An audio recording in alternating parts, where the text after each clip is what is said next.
Em 2021, o perfeito será visto em você. Pertinho da reta final, mas precisamos ser precisos para atravessar esse último obstáculo. E eu quero começar nessa manhã falando a respeito do discernir. Nós vamos construir algo a respeito desse último obstáculo. O Espírito Santo me falou muito essa semana no livro de Jonas. Se você quiser abrir, capítulo 1. Eu vou ler alguns versículos somente. Nós conhecemos bem a história do profeta que ficou na barriga do peixe ou da baleia, né? Eu já vou ler para a gente ganhar tempo. Versículo 3. Entretanto, Jonas decidiu fugir da presença do Senhor e partiu na direção de Tarsis, isto é, Jaspe.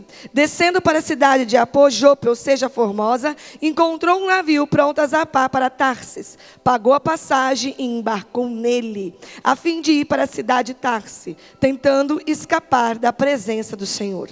Contudo, o Senhor fez soprar um forte vento sobre o mar, e caiu uma tempestade tão devastadora que o barco ameaçava arrebentar-se. Todos os marinheiros foram tomados de grande pânico, e cada um daqueles homens passou a clamar ao seu próprio Deus. Em seguida, lançaram ao mar a carga do navio, com o propósito de deixar a embarcação mais leve. Jonas, no entanto, havia se refugiado no porão do navio, e tendo se deitado, dormia profundamente. Versículo 8. Imediatamente lhe perguntaram: declara-nos, pois, neste momento, por culpa de quem nos sobreveio essa tragédia? Quem és tu e qual tua ocupação? De onde vens e qual a tua terra? A que povo pertences tu? Por enquanto é suficiente. Eu vou contextualizar para a gente não ler muito. Jonas é um profeta e Deus falou para que o pediu, o direcionou que fosse a uma cidade chamada Nínive e profetizasse contra aquele povo. Só que o profetizar contra no sentido de levar uma palavra de confronto, uma palavra de alerta, para que o Senhor pudesse então, para que aquele povo pudesse se arrepender e o Senhor usar de misericórdia com eles. Só que esse povo Nínive era um povo muito violento, um povo ruim, um povo contrário a um povo de Deus, e já teria, resumindo a história, já tinha feito muito mal ao povo do profeta. E o profeta falou: não vou, porque eu vou lá profetizar, eles vão se arrepender, e o Senhor, ele conhecia o Senhor, vai ter misericórdia dele. E na sua justiça própria, o profeta não vai. Só que para não ir, o que ele faz?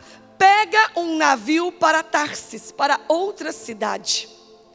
Ele toma um caminho contrário, de propósito, para fugir, diz a palavra, da presença do Senhor. O Senhor quer que eu vou para Nínive? Tá bom, lá eu não vou, eu vou para Tarsis. E ele entra no navio. Só que naquele navio eles enfrentaram muita intempéries, e diz a palavra que teve vento, chuva e tempestade, a ponto do navio quase se arrebentar. E os tripulantes do navio falaram assim: cada um tinha seu Deus. Vamos começar cada um a clamar o seu Deus, para ver se algum Deus responde. E eles tiraram sorte, né? Não vou explicar, na época era comum, para que fosse revelado por causa de quem eles estavam debaixo daquela maldição. E a sorte caiu em Jonas. Esse Jonas, é por tua causa que nós estamos passando por isso. E eles chamaram Jonas e falaram assim: quem é tu? Qual a tua ocupação? De onde vens e qual a tua terra? A que povo você pertence? E aqui o Espírito Santo começou a falar comigo nesses dias. Eles estavam passando uma situação muito difícil e não sabiam o que estava acontecendo. E para discernir aquela situação da maneira naquela cultura, naquele tempo, eles tiram a sorte. Mas a pergunta, para ter certeza, que eles fazem para Jonas é: quem é tu? De onde vens? De que terra é? E qual é o teu povo? E o Espírito Santo me disse: discernir espírito está ligado à procedência e não à aparência. Deus está falando, e o apóstolo liberou na Santa Ceia o dom de discernimento de espírito. Um dos 9 dons do espírito, tremendo, se mover no dom de discernimento de espírito, mas perigoso. De onde vem? Qual é a tua terra? Quem é o teu povo? Qual a tua procedência? Da onde está partindo a sua atitude? Não a sua atitude, não o fato de você estar aqui, mas por que você está. Por que você entrou nesse navio? Discernir espírito se trata disso. Se trata da procedência e não da aparência. Eu estava lá atrás passando a palavra, mostrando a palavra, o apóstolo ele falou uma coisa tremenda. Com a aparência nos equivoca. Se vocês fossem olhar Judas, olha que homem de Deus. Olha nós analisando Judas pela nossa alma. Vamos dar tudo não, temos que juntar dinheiro para dar tudo para os pobres. Não era essa a conversa de Judas? E era o traidor. Eu e você, fora o discernimento de espírito, a gente ia ser amigo íntimo de Judas. Porque ele juntava todo o dinheiro do ministério aí do lado de Jesus para dar aos pobres. Só que não. E nós sempre, na velha natureza, nós tendenciamos a analisar aparências que se contrapõem a discernir espírito e nos engana. E como eu disse aqui, Deus me deu, como está disponível para todos nós através da vida de Cristo em nós, mas Deus deu a graça de me mover nesse dom. Só que, da minha imaturidade, porque tudo tem a fase da imaturidade. Eu não estou madura, mas não estou mais tão imatura como antes. Da minha imaturidade, você começa a discernir e começa a ver que não é que está certo. Lá na frente, aquele discernimento que você teve lá no começo, aquilo se evidencia na prática. Você fala, eu não estava enganada? É esse espírito mesmo. É manipulação, é Jezabel. Só que aí você começa, entre aspas, a acertar. Para a gente poder entender. A gente começa a ouvir o Espírito Santo e discernir mesmo espíritos. Só que no ambiente imaturo, você começa a se achar no direito de julgar tudo. Com a desculpa que está discernindo espírito. E não se trata de julgar ninguém ou nada, nenhuma movimentação, muito menos pessoa, por aparência. Se trata de identificar espíritos. Se trata de identificar a origem, a procedência ou a motivação. Porque na nossa natureza humana, a tendência é olhar para a situação. O apóstolo tem uma frase que eu amo. Essa semana eu fui confrontada nessa frase. Não é tempo de contar, mas que evidência não é fato. Você pode trazer ao apóstolo Hélio um assunto, você pode trazer provas, você pode falar de alguém e falar assim, está aqui, a pessoa fez isso, está aqui a prova. Ele fala, evidência não é fato. Enquanto eu não ouvir, a pessoa não tem nada para mim. Evidência não é fato. E como que nós somos rápidos em julgar pelas evidências? Aquilo que está evidenciado nem sempre mostra a motivação do que realmente aconteceu. O fato de a pessoa ter tido uma atitude boa ou ruim não comprova uma motivação boa ou ruim. Vocês estão aqui comigo? E eu vou acelerar aqui por causa do horário. Vou pular um pouco aqui. Eu acho tremendo. A palavra fala uma coisa tão linda, tão escondida, tão simples, mas tão tremenda de Neemias. Falando de motivação. Outro dia eu preguei fora e estava falando sobre isso. Quando Neemias vai conversar com o rei a respeito de reedificar Jerusalém, ele era copeiro do rei, só um copeiro. E sabe, diz a palavra que ele faz um acordo com o rei, que ele ia e voltava para ser copeiro. Neemias voltou para ser copeiro? Não, ele se tornou governador de Jerusalém. Depois de reedificada, o posicionaram nesse lugar. Só que olha que tremendo, o cara sabia do que ele ia fazer. Ele ia edificar muros de uma cidade assolada há anos. Tinha enfrentamentos. Tinha um exército inimigo. Aquilo era arriscar a sua vida e colocar a sua vida em risco. E ele ia gastar as suas forças, recursos, tempo. Se colocar em risco literalmente na sua vida para trabalhar por aquilo. Mas quando ele sai, ele fala para o rei assim, eu vou e volto. Ele mentiu para o rei? Ele não voltou. Era um espírito de mentira? Não, era uma motivação pura. Quando acabar tudo, eu volto para o meu lugar de copeiro. Eu volto para onde eu sempre estive.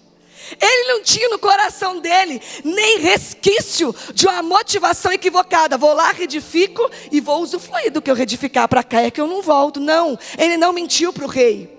Mas havia uma pureza no seu coração de fazer o que Deus estava impelindo para que ele fizesse e para que ele voltasse no mesmo lugar que ele sempre esteve.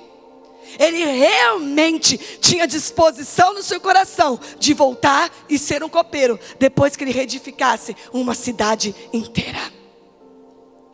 Uma motivação pura. E nesses dias o Senhor deu uma palavra para nós sobre sustentando conquistas.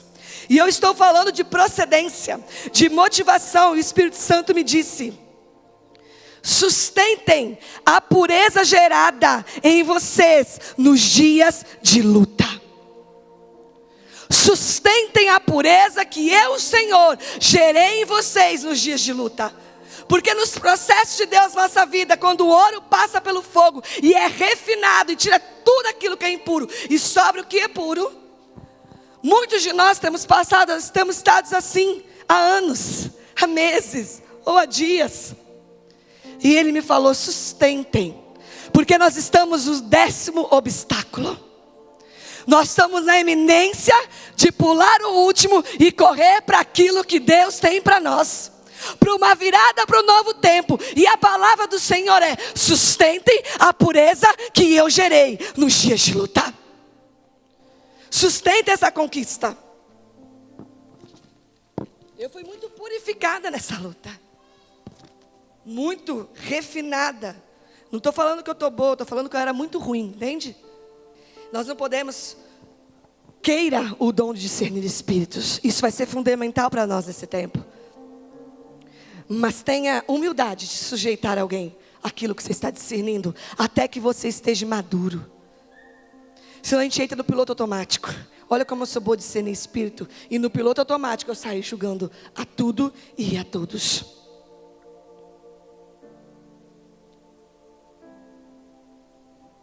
Nesse mês, o mês acabou de começar, hoje é dia 10, né?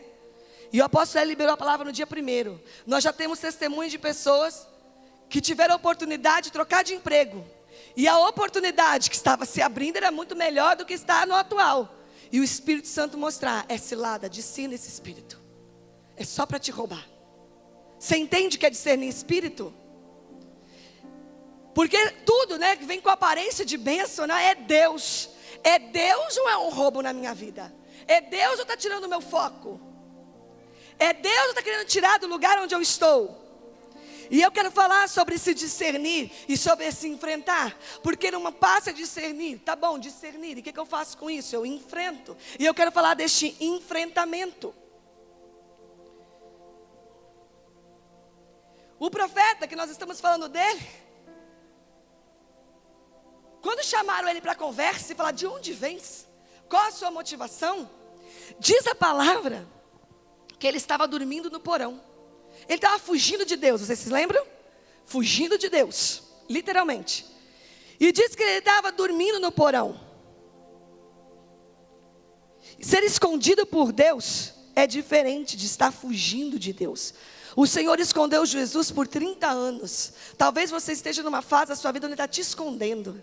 Ele está cuidando de você. Ele está forjando de você. É diferente de ser um fugitivo daquilo que Deus tem. Deus está me chamando, eu estou me esquivando. Eu estou dizendo não, é diferente de estar escondido, estar sendo preparado e estar sendo forjado.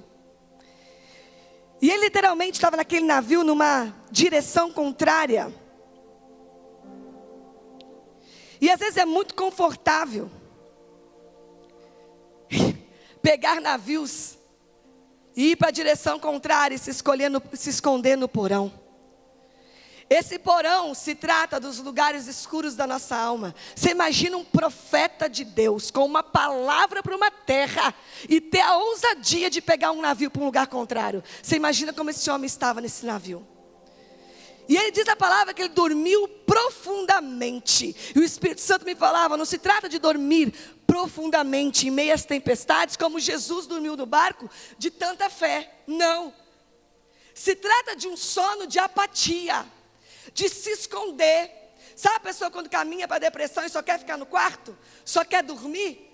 Era neste lugar. Porque fugir de Deus nos leva para um lugar de apatia.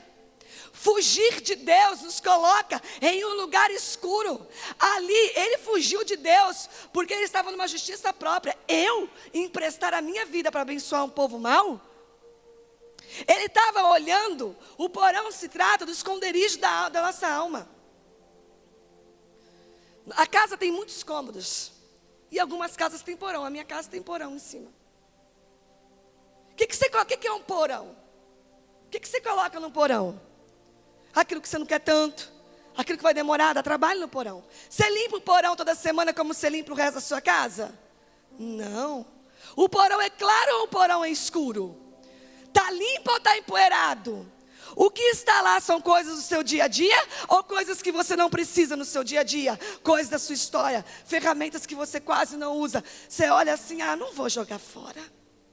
Eu vou guardar no porão. Se eu for na sua casa, talvez eu conheça ela toda, quase toda. Até o banheiro. Eu posso usar o seu banheiro? Mas eu não vou conhecer o porão da sua casa. Ao menos que você me convide intencionalmente para ir lá. Muitas vezes o Espírito Santo está passeando em todos os cômodos da nossa vida. Mas tem um porão que ele só vai se você convidar. Nessa área ninguém entra. Eu peguei essa parte da minha história e coloquei numa área escura dentro de mim. Aqui ninguém mexe. Só que o ponto aqui, meu amado, é que é justamente por causa desse porão que você está na contramão, tentando fugir daquilo que Deus tem. É justamente por causa dessa área escura que você está num sono profundo, adormecido para aquilo que Deus tem para a sua vida. E o tempo todo fugindo de Deus. Não é meu tempo, é para o outro. Não é meu chamado. Não, Deus não testificou. E eu estou cheio de argumentos, de respostas, para não dizer desculpas. Mas no fundo, eu estou dormindo lá no meu porão. Tem coisas aqui dentro que eu não quero que o Espírito Santo vasculhe. Está uma caixa fechada dentro de mim. E este lugar é justamente onde eu me sinto inapto, inadequado, desqualificado para aquilo que Deus tem. Ouço a pastora com muita humildade, mas esse último obstáculo vai requerer de nós enfrentarmos o porão. Nós vamos precisar enfrentar esse porão. Enfrentar demônio é fácil, sai em nome de Jesus. Ele sai no nome de Jesus, não é na minha vida. Mas enfrentar os meus porões. E eu não estou pregando para você não, eu estou pregando para mim. Enfrentar os meus porões. Esse enfrentamento é desafiador. Eu já nem sei mais onde eu estou no esboço. Eu fui falando. Quando o apóstolo ele falou discernir e enfrentar, ele falou numa visão total. Também. E ele falou da nossa vida em particular, mas ele falou discernir e enfrentar potestades que estão se movendo nesse tempo, na nossa nação, no nosso estado, na nossa cidade. Mas hoje o Espírito Santo quer dar um foco nisso. Ele quer colocar uma lupa nisso. Eu não estou falando de discernir que tem um demônio a nível de cidade, a nível de nação, e nós vamos fazer guerra espiritual, sim, isso o tempo todo. Mas eu estou falando de espíritos que vêm contra a nossa vida. E esse enfrentamento é interno. Pastora, estou demoniado? Não, eu vou te falar sobre isso. Não se trata de enfrentamento externo, mas interno. O maior inimigo que Jonas enfrentou foi ele mesmo e sua justiça própria. Lá não tinha demônio parando Jonas. Lá eu não vou. Aquele povo não merece a misericórdia e o perdão de Deus. Eu vou exemplificar para ficar mais fácil. Olha aqui, estou falando de mim e de você. Surge uma oportunidade de emprego, como eu disse, e você discerne que é uma cilada de Satanás. Só que essa oportunidade você vai ganhar 2 vezes mais do que você ganha hoje. Só que você já discerniu, você já conversou com alguém, com o seu apóstolo, e já discerniu que isso é uma cilada. Você vai ter que pegar agora essa oportunidade de emprego, liga para a moça do RH, vou ligar para a Ana Paula, e vou falar assim: Ana Paula, está repreendida em nome de Jesus. Essa me ligou para fazer uma entrevista, mas eu te identifico, você é um demônio que quer me tirar dos caminhos do Senhor. É isso que eu vou fazer? É esse enfrentamento? Ou eu vou enfrentar a minha ganância de querer ganhar o dobro, mesmo sabendo que Deus não está nisso? Eu discerno no espírito, mas o enfrentamento é aqui dentro. Vamos para a palavra? José com a mulher de Potifar, a Jezabélica, que ele saiu correndo nu. Qual foi o enfrentamento? Ele botou a mão na cabeça dela e falou: sai, Jezabel. Ou ele saiu correndo para que a carne dele não desse vazão ao desejo de se deitar com aquela mulher. Claro que era um demônio, mas o enfrentamento é pessoal. Deixa eu correr daqui. O discernimento é do espírito, mas o enfrentamento é interno.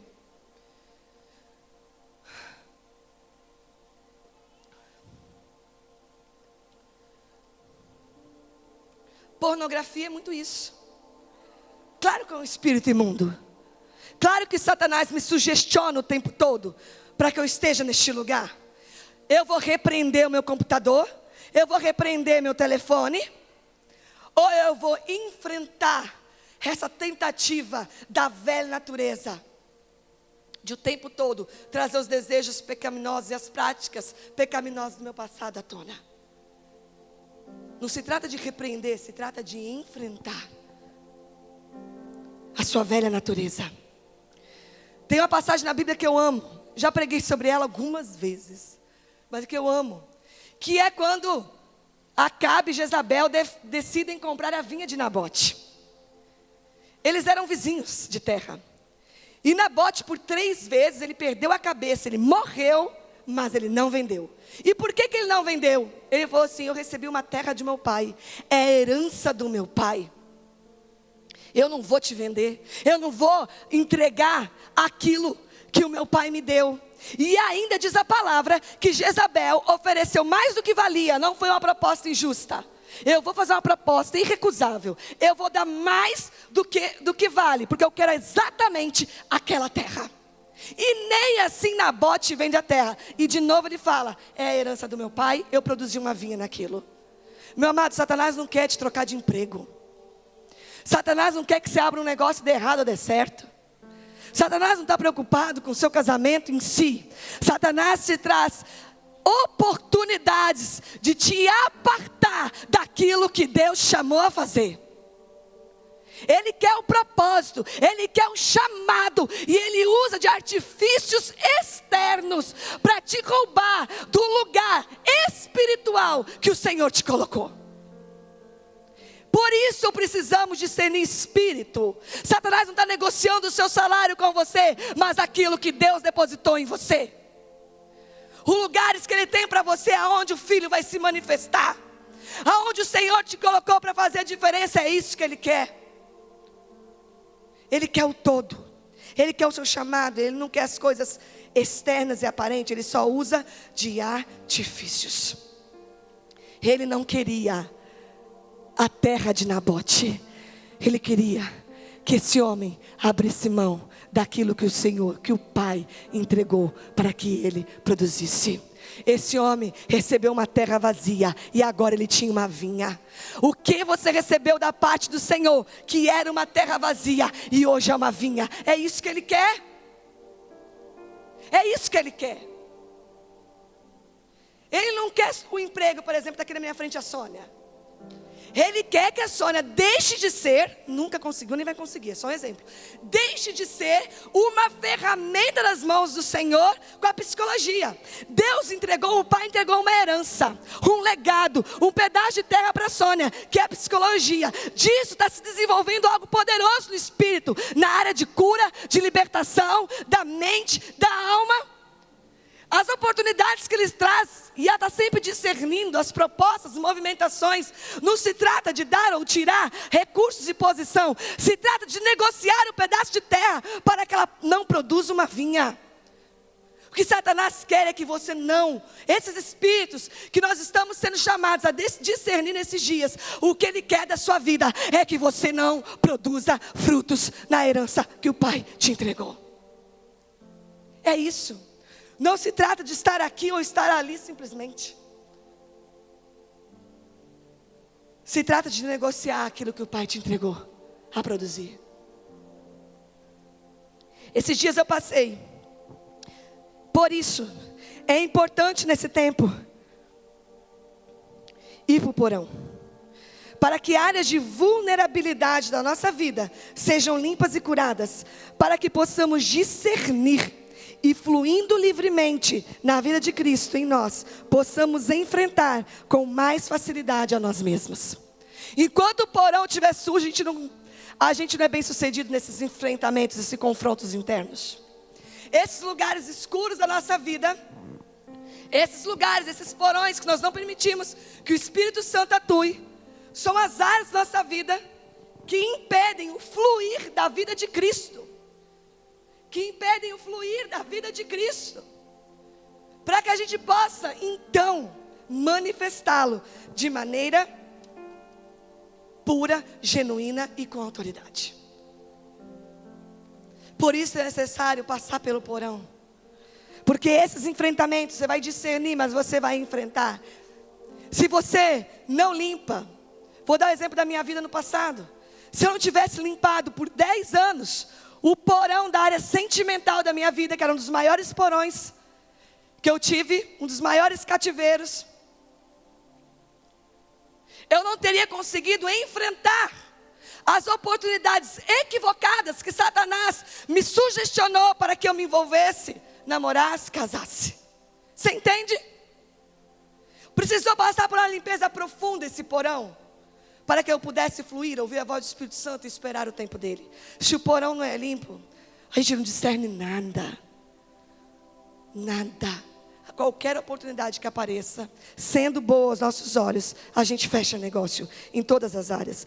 Esses dias, como eu estava dizendo, eu passei por um enfrentamento desse com o apóstolo L. O apóstolo L bota a gente em cada uma, né? Não que eu enfrentei o apóstolo L, nem isso. É um enfrentamento interno, através de uma palavra do apóstolo L. Né? Ficou parecendo que eu enfrentei o AP. Mas eu também disse não para ele, mas não enfrentei. Mas ele veio com uma palavra sobre a minha vida. E de bate pronto, eu nem pensei. Ele nem terminou a frase, ele fica bravo. Ele fala assim, deixa eu terminar a frase. Ele fala, meu Deus, essas filhas que Deus me deu, não me deixa nem terminar.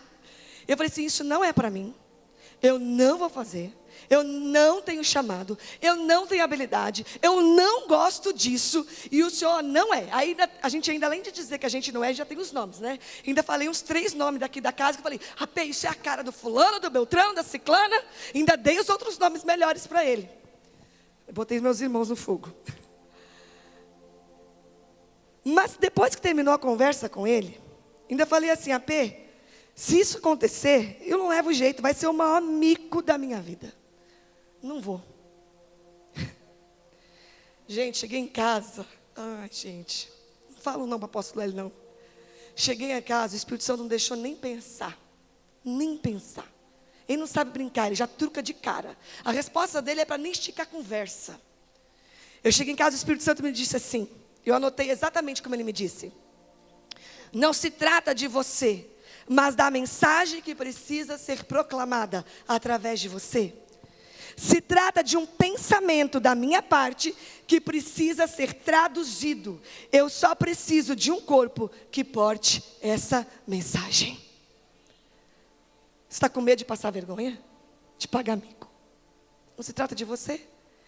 Eu preciso de um corpo. Eu preciso de traduzir uma mensagem. Eu preciso de dar vida a uma mensagem. Eu preciso de um corpo que se disponha a isso. Se vai pagar mico, se vai fazer feio, se vai fazer bonito. E ele falou mais. E na verdade, gente, o Evangelho se trata disso. Nós somos um corpo que portamos a mensagem. Nós somos as cartas vivas de Cristo. O verbo que se fez carne e hoje habita em nós. Repete comigo, eu sou um corpo que porta uma mensagem. Assim como Jonas, meu querido. Eu não sei se você está indo para Tarsis, se você está no porão, mas nós somos um corpo que portamos a mensagem. E Deus não parou para isso. Sabe o que ele falou? Olha, Deus não brinca não. Eu só preciso de um corpo para ser cuspido, para ser criticado, para ser envergonhado, mas que abra um caminho e comece a dar vida a uma mensagem. Ele tem dificuldade de falar isso? O filho dele passou por isso.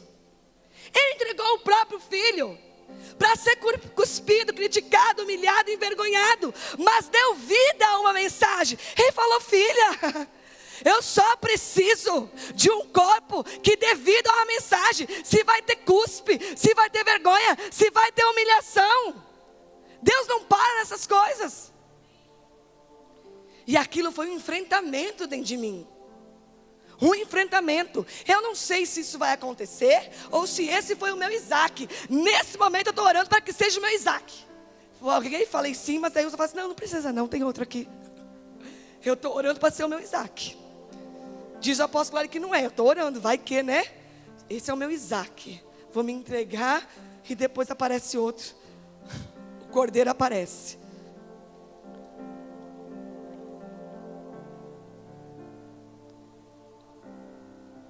Quem foge de Deus toma caminhos contrários. E não se trata de descansar. Jonas não estava descansado, Jonas estava dormindo.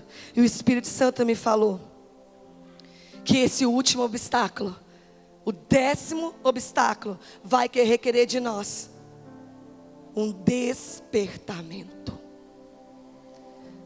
Porque senão a gente fica dormindo no porão profundamente. Todo mundo passa o obstáculo, todo mundo cumpre a carreira, todo mundo chega no final. Eu estou aqui, mas o que aconteceu? Está todo mundo contando vitória, está todo mundo sendo manifestando a vida de Cristo, está todo mundo pregando, de repente o outro está profetizando, outro está isso, outro está lá, outro está trabalhando, outro está lá, uma área de influência, virou um diretor de escola, virou um juiz. E o que aconteceu? Passou a corrida. Tinha um último obstáculo. E na hora de dar o último salto, talvez eu e você estivéssemos num profundo sono no porão. Esse último obstáculo vai requerer um despertar das nossas vidas, para que o Espírito Santo possa vasculhar as áreas mais profundas.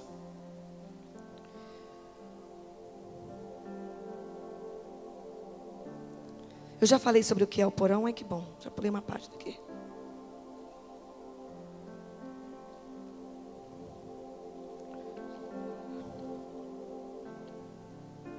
Não existe vitória sem um despertamento. Não existe vitória sem despertamento.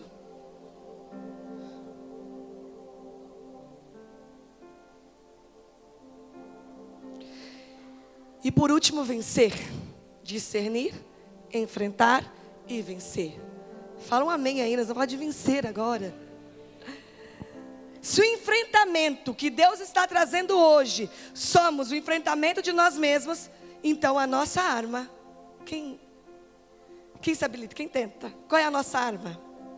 Se o enfrentamento que Deus está trazendo hoje não se trata de situações externas, a gente discerne no externo e enfrenta no interno. Qual é a nossa arma? A nossa arma é a renúncia de nós mesmos.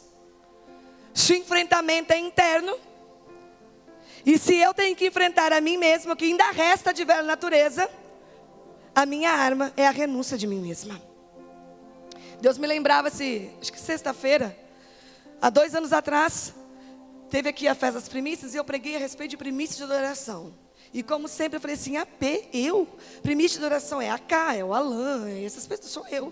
Falei, eu sei que adoração não é tocar e cantar. Mas eu falei assim, adoração não é onde eu me movo, né? Como ministério, nós todos somos adoradores. Mas aí quando eu terminei de falar, como sempre, o Espírito Santo truca, na primeira frase ele falou assim, a adoração que me agrada, 2 anos atrás isso, nesse lugar, é a que tem sido extraída a partir de renúncia e perseverança. E eu vou embasar isso. A adoração que agrada o Senhor, que sai deste lugar, é extraída de vidas que tem dia a dia renunciado a si mesmo e perseverado em meio às circunstâncias. E vamos resumir aqui a história para ganhar tempo. E tenho condições de acabar aí nos próximos 10 minutos. Acompanha aqui comigo. Vamos resumir a história para ganhar tempo. Toda queda partiu a partir de quem? De um adorador. Quem que foi precipitado à presença de Deus por querer ser como Deus? Lúcifer, o responsável pela adoração, o líder de 1/3 dos anjos. Diz Ezequiel, né, que os instrumentos foram feitos a partir de Lúcifer. Ele é o anjo responsável pela adoração, que teve no seu coração o desejo de ser como Deus. E a partir dali começou todo o processo de queda. Só que aí o Senhor, lá em Isaías, também já preguei sobre isso, começa uma narrativa a respeito da derrota desse inimigo. Sabe esse inimigo que nós estamos discernindo ele? Nas suas várias nuances. Isaías fala, né? A quem enviaremos? Uma conversa do Pai, do Filho e do Espírito Santo. E Jesus, sendo um com o Pai, sendo Deus, fala, envia-me a mim. Ali começou a ser narrada a derrota desse espírito caído, que nós estamos discernindo. Como derrotá-lo? Envia-me a mim. E diz lá em Filipenses, que mesmo sendo Deus, não teve por usurpação ser igual a Deus, mas esvaziou a si mesmo, tomando a forma de servo, fazendo-se semelhante aos homens, e achado na forma de homem, humilhou-se a si mesmo, sendo obediente até a morte e morte de cruz. Aqui está a chave para a derrota de toda e qualquer guerra espiritual na nossa vida. Como que Satanás, que quis ser como Deus, foi derrotado? Porque Deus, mesmo sendo Deus, Jesus mesmo sendo Deus, se humilhou, se esvaziou de si mesmo, se humilhou, tomou a forma de homem e como servo, obedeceu até a morte e morte de cruz. A nossa vitória está no se humilhar para que a vida do Filho de Deus seja formada em nós. Se um adorador quis ser como Deus e foi precipitado da presença de Deus, a adoração é uma ferramenta para nos conformar com o nosso Criador, porque nós nos parecemos com tudo que adoramos. Nós tomamos a forma daquilo que adoramos. E a ferramenta é uma ferramenta para a formatação. A adoração é uma ferramenta para a formatação da vida de Cristo em nós. É na adoração que eu reconheço que eu não sou nada e que Ele é tudo. Se prostre em adoração diante do Senhor, para ver se você não se quebranta, se você não se reconhece quem você é diante dEle, a sua grandeza e a sua pequenez. Tem um tempo de adoração íntima com o Espírito Santo. Se você não sai quebradinho e moidinho, sabendo que você não é nada, mas Ele é tudo em você. É na adoração que Ele se revela.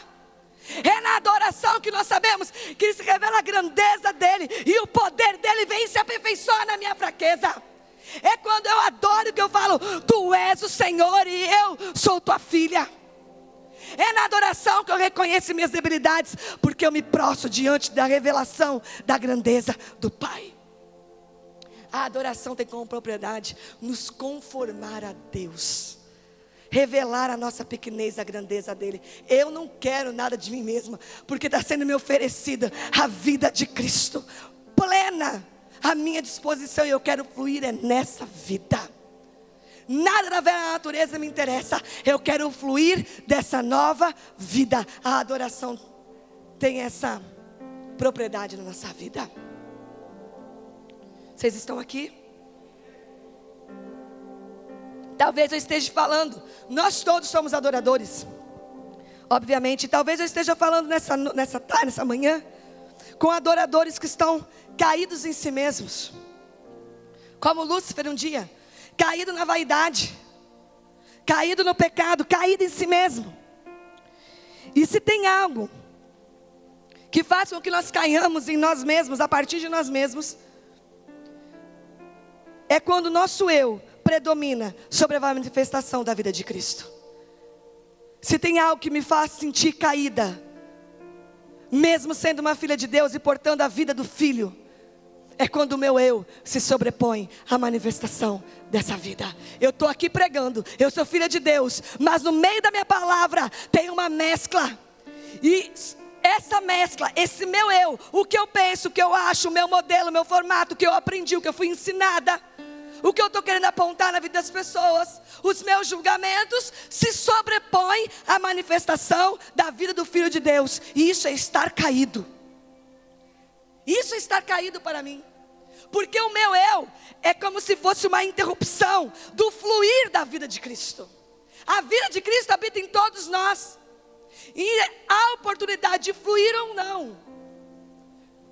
Não é só o pecado, a atitude de pecado que interrompe esse fluir, que interrompe essa passagem. Mas é a manifestação da velha natureza. É o meu eu que se sobrepõe à manifestação dessa vitória, dessa vida. discernir, enfrentar e vencer. A vitória que vence o mundo é a nossa fé. A vitória que vence o mundo é a nossa fé. Tudo isso é por fé. E aqui eu encerro no capítulo 4.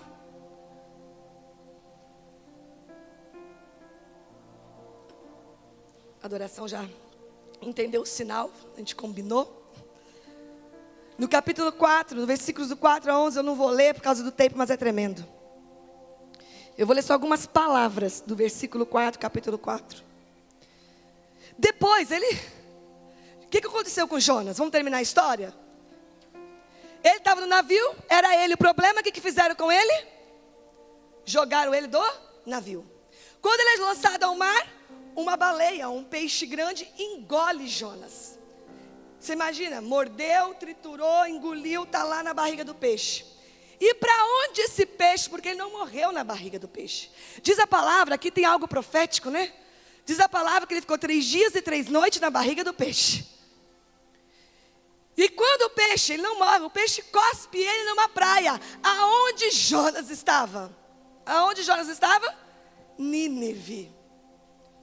Jonas foi parar na cidade que ele estava fugindo de Deus para não estar. E é tremendo porque depois ele vai lá, então ele já estava lá. Ele não conseguiu mais fugir de Deus, ele entregou a mensagem. O povo se arrependeu e Deus agiu com misericórdia. E ele ficou mal por causa disso. E diz a palavra que ele ficou irado. A ponto de Deus falar assim, Jonas, que está irado. E Jonas respondeu, eu não queria ter feito isso. Eu não queria ver esse povo arrependido e Deus abençoando. O cara estava na carne mesmo, como diz. E aí quando ele tem essa conversa com Deus, diz a palavra que ele estava triste. Deus foi falar com ele. Ele estava tão triste, tão irado, que o sol estava batendo na cabeça dele, a ponto de ele quase morrer. Ele estava quase morrendo, embaixo do sol quente. Deus pegou e fez nascer uma mamoeira, um pé de mamão do lado dele, para que o sol não batesse na cabeça dele e não morresse. Vai ouvindo aqui que não dá tempo de ler. No dia seguinte, Deus pegou, botou uma minhoca, sei lá, na mamoeira para comer tudo. E a mamoeira morreu no dia seguinte. E veio um vento, diz a palavra, seco, tão seco, que começou de novo, e um sol tão forte nesse vento seco, a matar Jonas. Quando Jonas estava quase morrendo na sua ira, no calabouço do seu porão, depois de ter cumprido, se trata de fazer o que Deus tem que fazer, né? Se trata de desfrutar da vida de Deus em nós. Diz a palavra que o Senhor veio falar com ele. E quando o Senhor, ele estava chorando, porque a mamoeira tinha morrido, Deus tinha mandado uma lagarta, não foi uma minhoca. Achei aqui agora. Deus falou assim com ele, Deus questionou a Jonas, tens algum motivo para estares tão furioso por causa de uma planta? Agora você está bravo porque a planta morreu? E Jonas respondeu, sim, eu tenho. Isso, eu imagino o profeta, né? Profeta Camila, sim, eu tenho. E estou irado, a ponto de preferir morrer. A única coisa boa que teve foi essa mamoeira e agora a minhoca, minhoca não, o que é o nome do bicho? A lagarta comeu e morreu. Eu prefiro morrer. Aí Deus falou assim, Jonas, Senhor ponderou-lhe. Olha o Deus que a gente serve.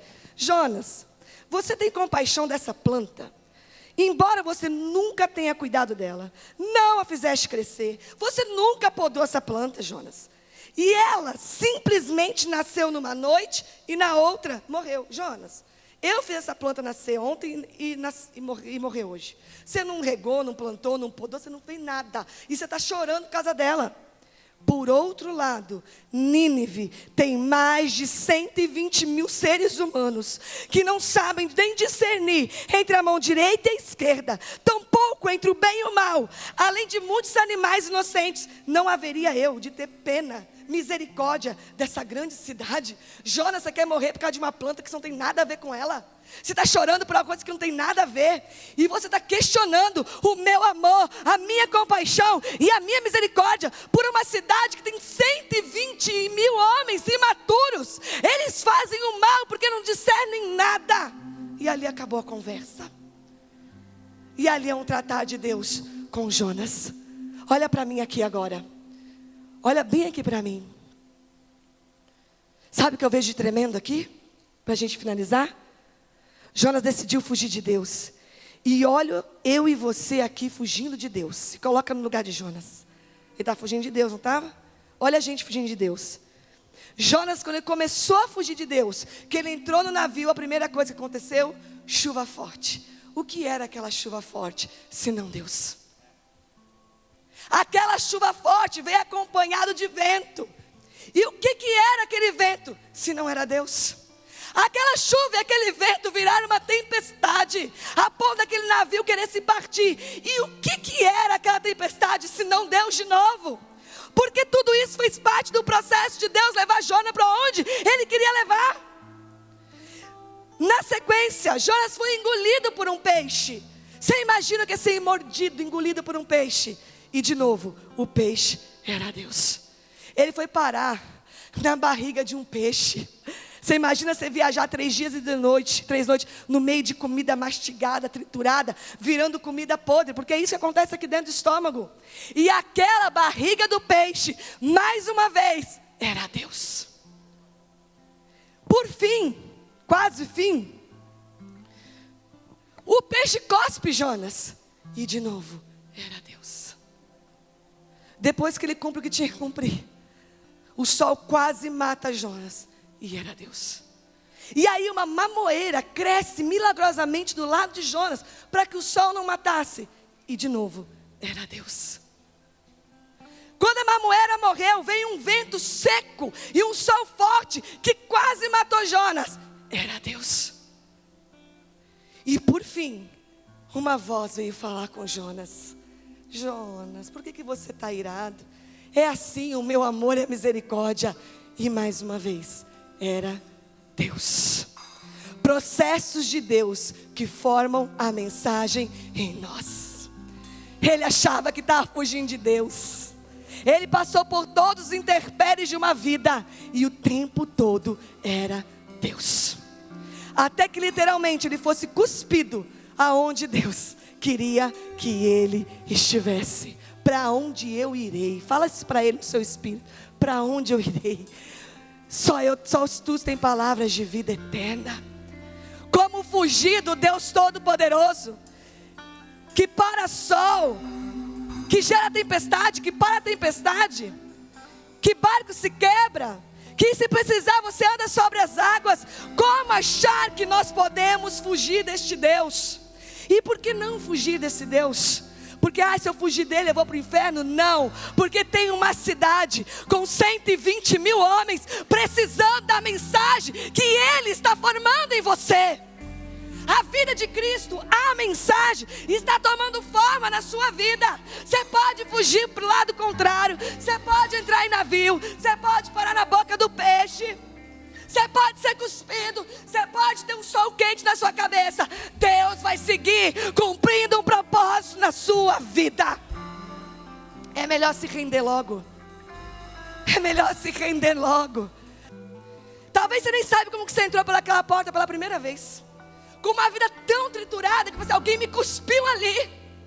Mas deixa eu te falar, se você veio de transatlântico, se você veio de primeira classe, ou se você se sente tritulado e cuspido por Deus, são os caminhos de Deus para que você esteja onde Ele quer que você esteja.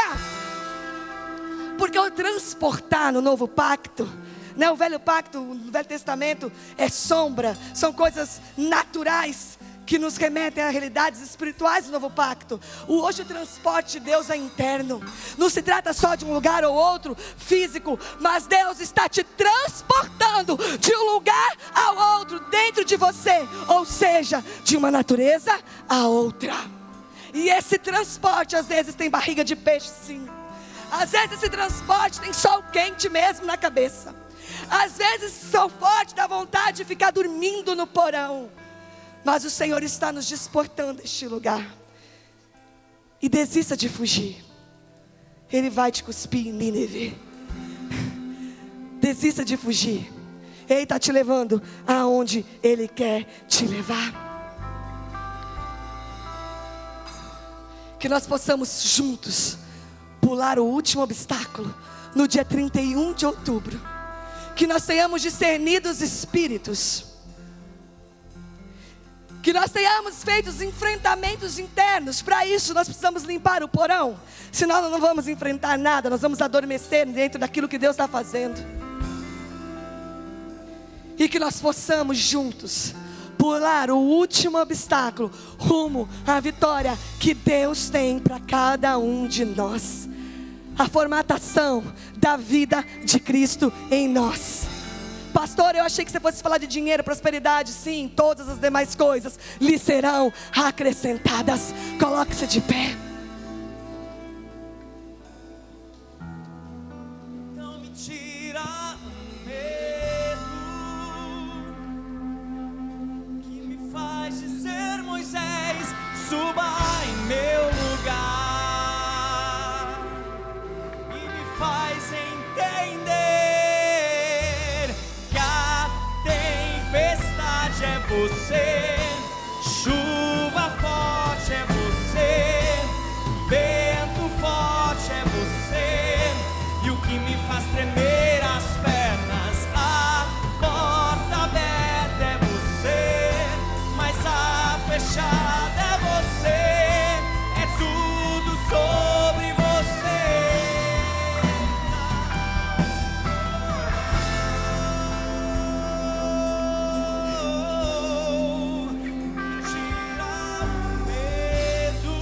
Continua aí, Alan. Deixa eu só falar uma frase. Pode continuar aí.